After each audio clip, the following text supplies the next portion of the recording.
This school is amazing because in this school you have the opportunity to be surrounded by an awesome environment, awesome animals and awesome people. This school is not like one of those big schools where you're being bullied all the time and stuff. This school, everyone likes everyone knows everyone, and everyone's friends.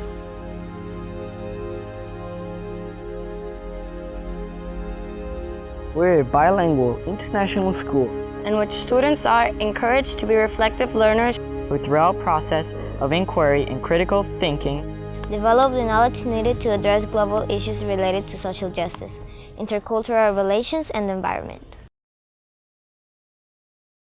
We wanted to make a difference for our children, for other people in the world, and experience a culture that we're just not used to and an environment that we're just not used to.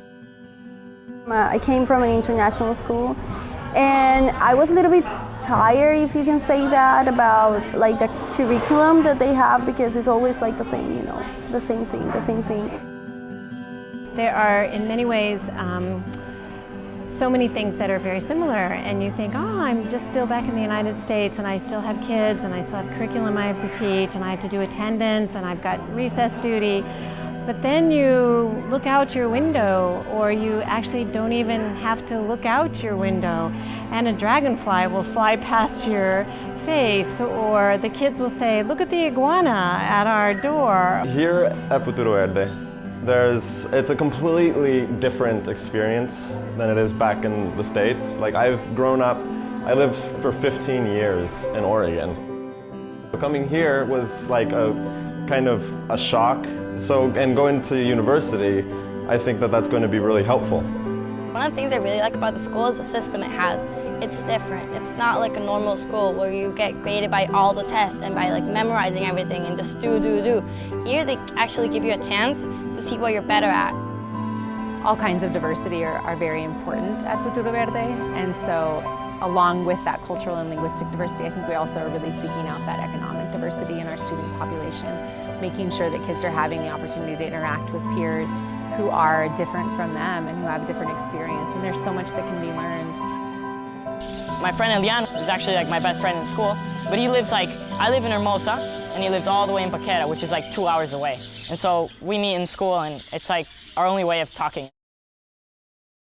I'm such a believer in social justice, and so I think the scholarship part of Futuro Verde is a really important part of any school. It's important that we be surrounded by people who are like us, but that are also very different than us. And that so often is very obviously cultural and linguistic. They say that the school is the home, so they practically adopt me. I'm really thankful to the school because they gave me a big opportunity. I have full scholarship here, and my sister also applied for it. I don't live with my parents right now because my sister, she has a disease and she was currently living in the hospital. One aspect of the school project that hits home to me and is important to me and was a prime motivator for myself and for my husband was this idea of bringing together two different communities, which are the local Tico community and foreigner community, which the foreigner community is very diverse, but it still stays most of the time pretty segregated from the local community. This school is very good, but this school is also very small. We got like 120 kids, and we need some help. If some donations would be awesome, we could move to a better part.